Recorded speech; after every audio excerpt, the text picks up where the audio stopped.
Welcome into OutKick the show. I'm your fearless leader, Clay Travis. I hope all of you are having fantastic Mondays, wherever you may be. It is Thanksgiving week. I'm thankful for all of you. Oh, even those of you who hate me, because we couldn't have the success without you. Thanks for helping to spread the majesty and the evangelic impact of OutKick as we continue to set records every single day, every single week, every single month across the entire universe. I want to tell you right now, go get signed up for Prize Picks. PrizePicks.com is the website, and when you get signed up, you get $50 when you use code OutKick. It is easy to do. It is not complicated. You can make your picks in 60 seconds, turn your sports opinions into real money all season long with Prize Picks.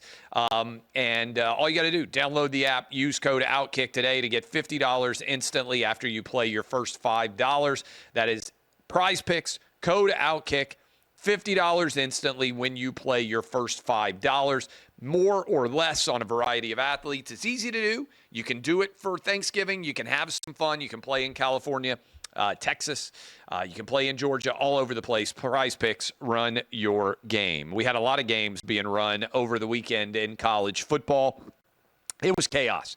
I don't know about all of you, but remember when everybody out there was like, hey, if we have an expanded playoff, not everybody, but some people, the regular season is going to matter way less. This is a disaster. I don't know why we're going to a 12-team playoff, because it works.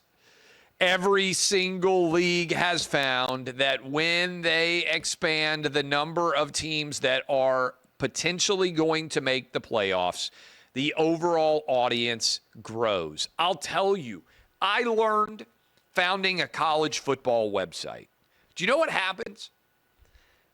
Traffic is massive in September and October at every sports website, particularly those that are focused on football.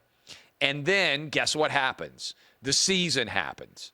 All of that optimism, you know how all of you are strutting around cocky about how everybody's underrating your team in August, and you're looking at the schedule and you're like, boy, if this guy at quarterback pans out like we expect, boy, this new wide receiver, nobody's expecting him. This defensive end, he's going to have double-digit sacks. Nobody's talking about him. The media hates us. Most of the time, September and October gets here, and your team, it turns out, is not very good. Or they're about what everybody expected. Now, there are exceptions. Arizona State, out of nowhere. But the relatively out-of-nowhere cases are very rare, which is why they turn into significant stories, because there actually usually aren't that many of them. Most of the times, the teams that we expect to be good are good, and the teams that we expect to be bad are bad. I bring up all of this because Saturday was amazing. I sat down on my couch at 10:15, got back from pumping a little iron, repped out 185 10 times. Hate to brag, I'm a beast for a 45-year-old man with 3 kids running a website with the biggest radio show in the country. Nobody's stronger than me with all of those permutations. But I get back home, I sit down on the couch, I watched football, no joke, from 11 a.m. Central all the way through the end of the Auburn Texas A&M game. Now, some of you are going to point out, wait a minute, Clay, you didn't stay up to watch the end of the USC-UCLA massive LA battle. I did not. Congratulations to Trojans out there. I don't think that game, Adam, correct me if I'm wrong, I think that game kicked at like 9:30 p.m. Eastern. So I don't think that game ended till like 1 a.m. on the East Coast. Would have been well after midnight on Central Time Zone as well, where I am. I think that game kicked really late. I stayed up, and then I wrote.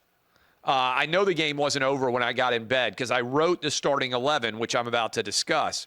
But I think that I was already asleep. I woke up the next morning to check and see who had won. But I don't think that game started till 9:30 p.m. Eastern. Okay. Want to talk to you about the chaos that we watched. It started early when Ole Miss lost to Florida. Two different stories here about the Ole Miss-Florida game. Let's start on the Florida side. It looks like the Gators are going to finish 7-5. That's a heck of a year for Billy Napier, considering he lost his starting quarterback, had to go with true freshman DJ Lagway. And the season started off rough. And then I told you that I thought Florida was going to win 1 of 4 when it came to Georgia, Texas, LSU, and Ole Miss. And a lot of you out there said, Clay, you're crazy. There's no way Florida is going to win one of those games. And when Florida lost to Florida and when Florida lost to Texas, a lot of you were letting me have it. Guess what? Your boy was right. We ended up with a win, if you are a Florida Gator better, like I was, in the LSU game and also in the game against Ole Miss. And so I think Florida deserves credit. They should beat Florida State. I think the Florida Gators and Billy Napier, who is now coming back for at least one more year, deserve immense credit for not quitting on the season. It would have been easy to do. They did not do it. Instead, they stayed committed to working through the season, and I give them immense credit on getting to 7-5. It is a great accomplishment. Having said that, Ole Miss, so 7-5 Florida. I think Florida is going to beat Florida State. We'll talk about that game tomorrow. We're doing a Tuesday edition of The Fade with Kelly Stewart because it's Thanksgiving week, and I'm traveling Tuesday night like a lot of you are going to be traveling all over the country. So congratulations to Florida sticking together and getting the win. Other side of the equation, Ole Miss pushed all of their chips into the table and said, this is our year. We're going to go to the playoff, newly expanded 12-team playoff. We got Jackson Dart coming back. We're going to get defensive line playmakers. We're going to continue recruiting. We're going to hit the portal hard. We're going to make this a team that advances to the playoff. And I actually feel awful for Jackson Dart in particular because he had the best statistical year of any quarterback in the SEC. You go look at yards, you go look at touchdowns, interceptions, everything. And then in the final 6 or 7 minutes against Florida, he threw 3 picks. The first one awful into triple coverage. Then they get the ball back. He throws a pick, but it turns out the ball hit the ground. So they come back, redo it, then he throws another awful pick. And you could see that he was utterly crushed because if Ole Miss beats Florida, I think they're going to beat Mississippi State as everybody else in the SEC has in the Egg Bowl, and 10-2 Ole Miss was going to be in the postseason. They were going to be in the playoff. They might have even been able to fight their way into hosting a home playoff game in Oxford. Instead, Ole Miss, which has never been to Atlanta, loses this game and likely loses their opportunity to play in the playoff. A couple of weeks after they dominated Georgia, 28-10 in Oxford, losing at home to Ole Miss and losing on the road against Florida comes back to bite them. OT loss to Ole Miss was tough. But I think the lesson here is it's really hard to win on the road in the SEC. And so Ole Miss 9-3, likely finishing their season, going to feel awful. They've never been to Atlanta, not trying to rub it in. But Ole Miss, Vanderbilt, and Kentucky, I believe, Adam, you can look this up, of the original 12, and I understand originally there was 10, but of the 12, I think Ole Miss is the only team in the SEC West to have never been to Atlanta. And I believe Kentucky and Vanderbilt are the only teams from the SEC East to have never been to Atlanta. Texas A&M, who we're going to talk about in a minute, has never been. Missouri has already been. Texas may well be going soon. Oklahoma has obviously never been because we just have expanded and added those teams. But Ole Miss of those teams in the original 12 feels it the worst, and they've been very close. Just hasn't happened for them. And so this was supposed to be the year that they made the playoff. Instead, it did not happen. And I feel awful for Jackson Dart, Lane Kiffin, every hotty-toddy rebel out there. Simultaneously, you can feel good for Florida and how they played through the season for Billy Napier, while also understanding that that is super, super difficult. That is, I'm correct, Kentucky, Ole Miss, and Vanderbilt of the original 12, Texas A&M of the original 14 are the teams that have never been to Atlanta. So that is a huge win for Florida. I feel bad for Ole Miss. Now, let's talk about the other outcomes. This was the worst beating that Alabama has taken in the SEC since Nick Saban was hired. There was nothing fancy about what what Oklahoma did to Alabama. They ran for over 250 yards. They intercepted Jalen Milroe 3 times. And I went to this. I'm surprised it isn't a bigger point of discussion.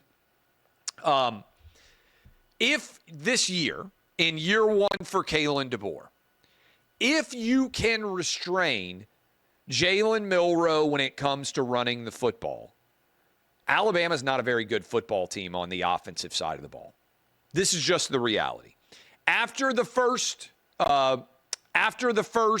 half against Georgia, Kirby Smart said, screw this. We are going to make Jalen Milroe beat us throwing the football. And Georgia almost came back on the road in Tuscaloosa and won that game in the second half. In fact, but for a miraculous catch by Ryan Williams, Alabama would have blown a huge lead. 30-7, I think, was their lead at home, because they didn't have much offense once they took away Alabama's ability to run the football with Jalen Milroe. Everybody watched that tape. Listen to what Vanderbilt did. The next week, Vanderbilt pulled off the upset. They held Jalen Milroe to 7 carries for 10 yards. They also had a pick 6 against him like Oklahoma did. Again, Vandy holds Milroe to 7 carries for 10 yards. The next week, South Carolina maybe should have beaten Alabama in Tuscaloosa. Very close game. I think it closed 27-25, if I remember. South Carolina held Jalen Milroe to 18 carries for 36 yards. Next week, Alabama travels to Tennessee. Tennessee held Jalen Milroe 14 carries for just 11 yards. Then Missouri, which got whipped, didn't get whipped because they let Jalen Milroe go off. They held him to 11 carries for 50 yards.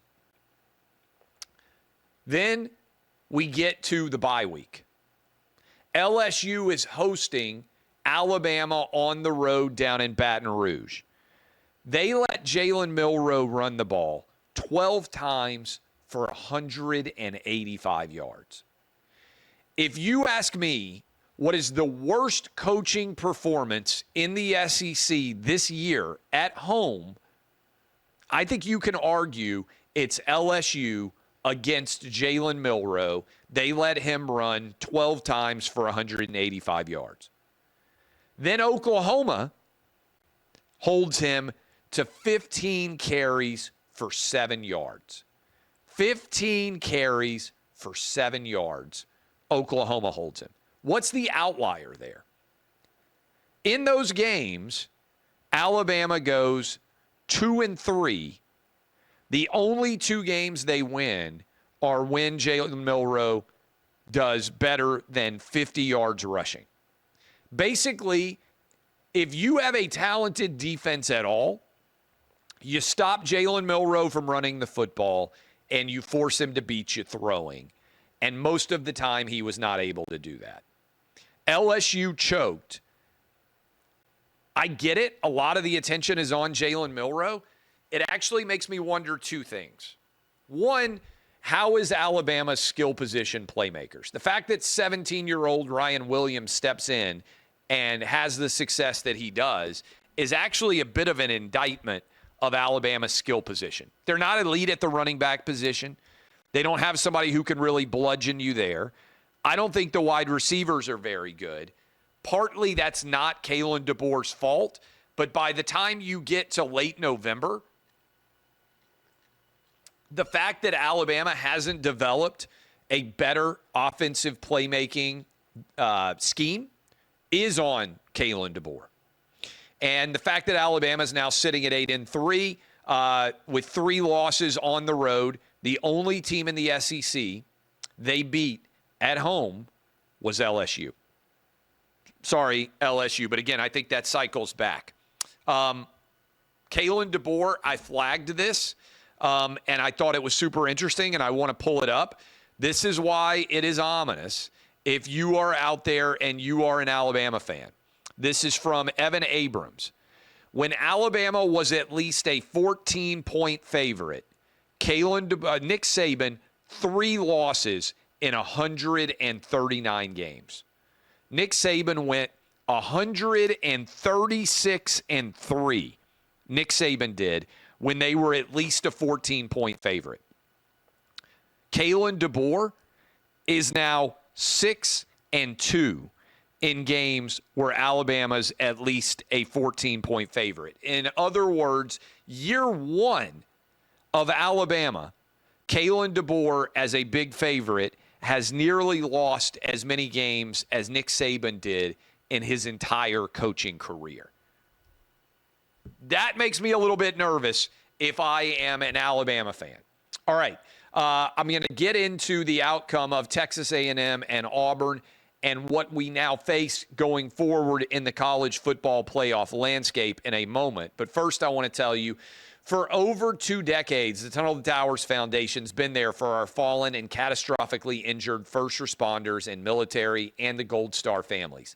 If a spouse dies or is catastrophically injured in the line of duty, the foundation will provide the surviving family members with a mortgage-free home. They've provided over 1,200 mortgage-free homes, with new ones being announced almost daily. Now they have a new promise to eradicate homelessness among the veteran population. Learn more about the foundation's mission, impact, and how you can help support our nation's heroes by visiting T2T.org. That's T2T.org. My guy, you're going to love him. Go check it out. I loved what Frank Siller does. I was up there for their golf outing. I was happy to help them raise money. They are doing tremendous work. Again, T2T.org.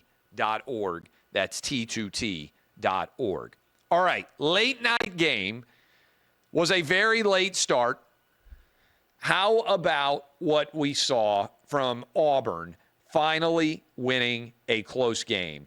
Went to 4 overtimes. A lot of you may not have realized this. It's absolutely bonkers. When you get to the 3rd overtime, you just alternate 2-point conversion attempts back and forth, which is crazy, right? I mean, totally arbitrary. Having said that, A&M runs a perfect play, flip back to Marcel Reed, hits his guy right in the hands. He drops it. Auburn wins, storms the field. Now, doesn't matter, because Texas A&M still gets to host Texas, and if they win, they will go to Atlanta for the SEC championship game. 8-3, Texas A&M still alive for not only the SEC championship, but also still alive to potentially win the SEC and get that bye in the college football playoff. You could have 10-3 Texas A&M if they beat Texas and Georgia in back-to-back weeks, admittedly a very high standard, then they are going to be in the playoff. Now, you're already hearing a lot of people say, what do we care about the championship game? And this is where I would say, let's be honest, it's a fair question. Why in the world do we still have conference championship games but for money when everybody would rather make the playoff and win multiple games there than win the championship? And there's a precedent for this. Every single one of you listening to me right now would rather your team go to the Final Four than win the basketball tournament and the conference championship.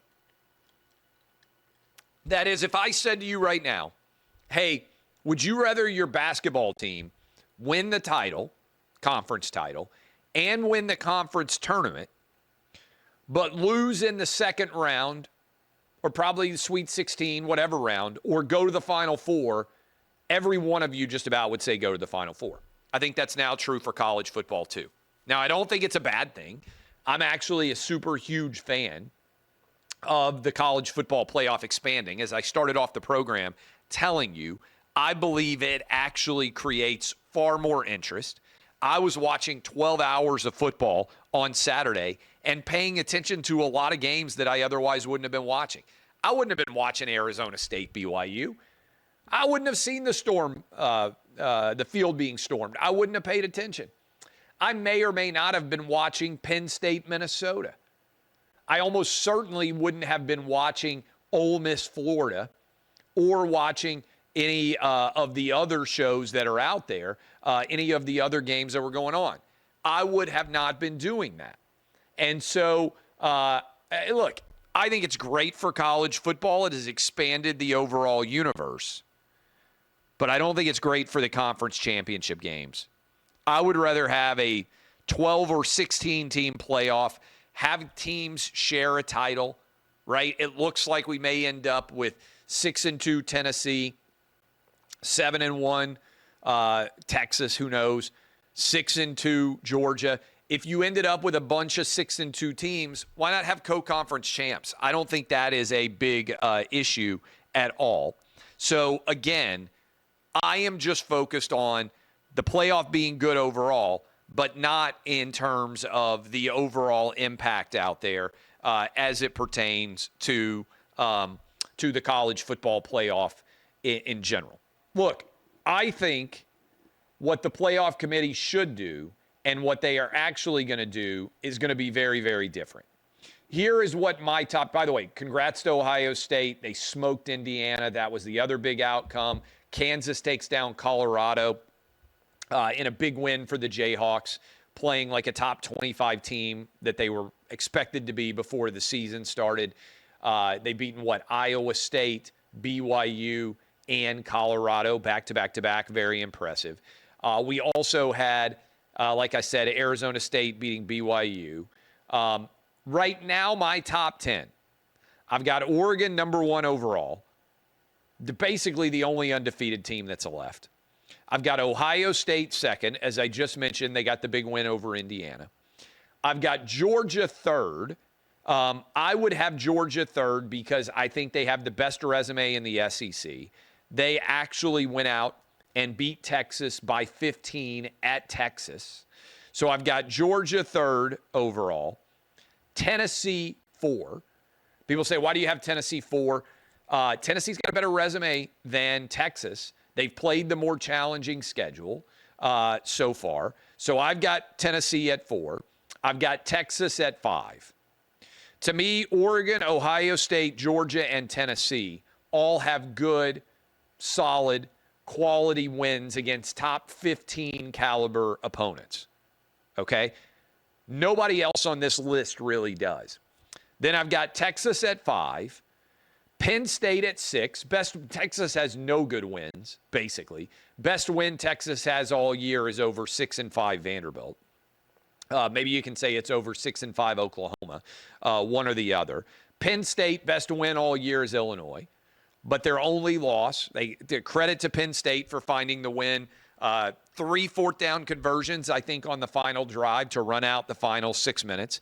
Penn State's on track to host a home playoff game. Miami, I've got at 7. I got Notre Dame at 8. I got SMU at 9 and Indiana at 10.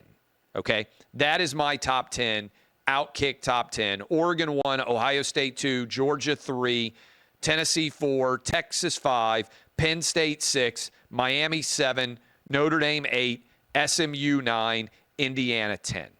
That means my playoff would look like this. I've got Oregon as the Big Ten champ, Georgia as the SEC champ. These are my projections. Miami as the ACC champ, Arizona State as the Big 12 champ.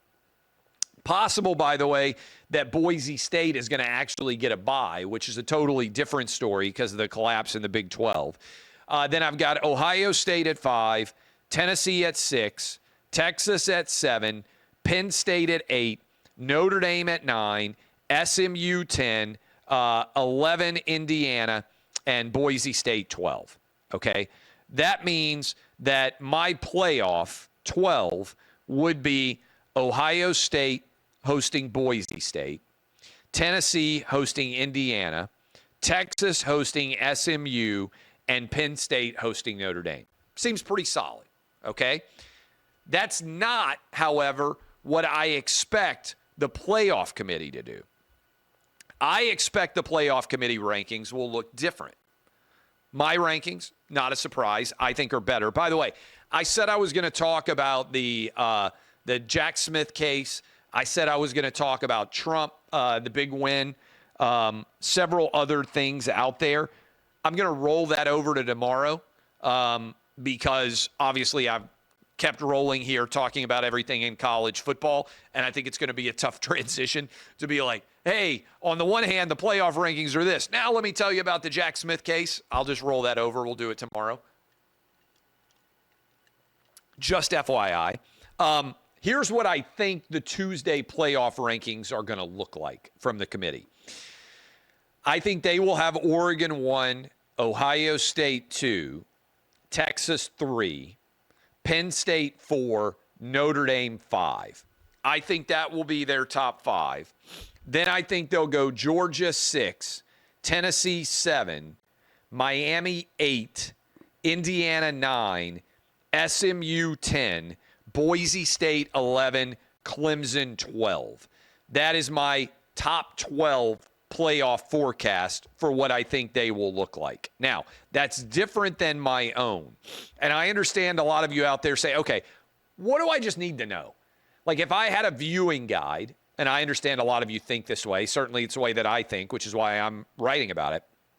If I had a viewing guide, what would that look like? And so who's in, who controls whether they're in or not? It's a fair question. Oregon's in. Doesn't matter what happens in week 12, Oregon's going to be in the playoff.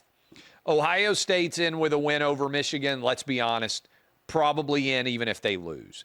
Penn State in with a win over Maryland, probably in even with a loss, probably. But basically, Oregon's in, Ohio State, Michigan, and I think Indiana, all definitely in if they win. That's 4 spots. So we're in the win and in, and you may not even have to win, but Oregon, Ohio State, Penn State, Indiana, all 4 of those teams in with a win. I do think if Indiana lost to Purdue, I think they'd be out. But if they win, they're in. SEC, Georgia's in no matter what. I think, honestly, they could even lose to Georgia Tech. If they came back and won the SEC, they'd be in. Tennessee in with a win over Vanderbilt. Texas definitely in with a win over Texas A&M. Maybe in even with a loss. So we got 3 that are in with wins for sure. A&M, and I'm going to circle back to that game again, A&M has to win both against Texas, and I think they have to also beat Georgia, although it would be interesting, Texas A&M versus Texas. Now, ACC. Big 12 only gets 1 team in. Whoever wins the championship, that's it. ACC. If Miami wins, I think they're in. And I honestly think if SMU wins, I think they're in because they would both be 11 and 1. Now, South Carolina, Clemson, 10-2 Clemson would still be in the mix. If Miami loses to Syracuse, in fact, I think Miami's out, and I think Clemson would be in. So that is the way that I would break it down. Remember, 1 non-Power 5 team gets in, and right now I think that Boise State would be in the best position. I know you guys don't want to get even more nervous, but I do want to say this. 2 things. 1, how about the Texas A&M stakes? Long-suffering Aggie fans, you are in an unprecedented situation right now. What do I mean by that? Think about this. If Texas A&M wins, they go to Atlanta for the first time, and they beat their hated rival that they have not played for 13 years since all the way back in 2011, Texas. If they lose, they're 8-4. Mediocre season, I think they say. And they go on the road and in a month play in like the Music City Bowl, which nobody's going to care about. I'm not sure we've seen stakes like this in a long time. Win and you go again against Georgia for a chance to advance and not just go to the playoff to get a bye and win an SEC championship. Incredible.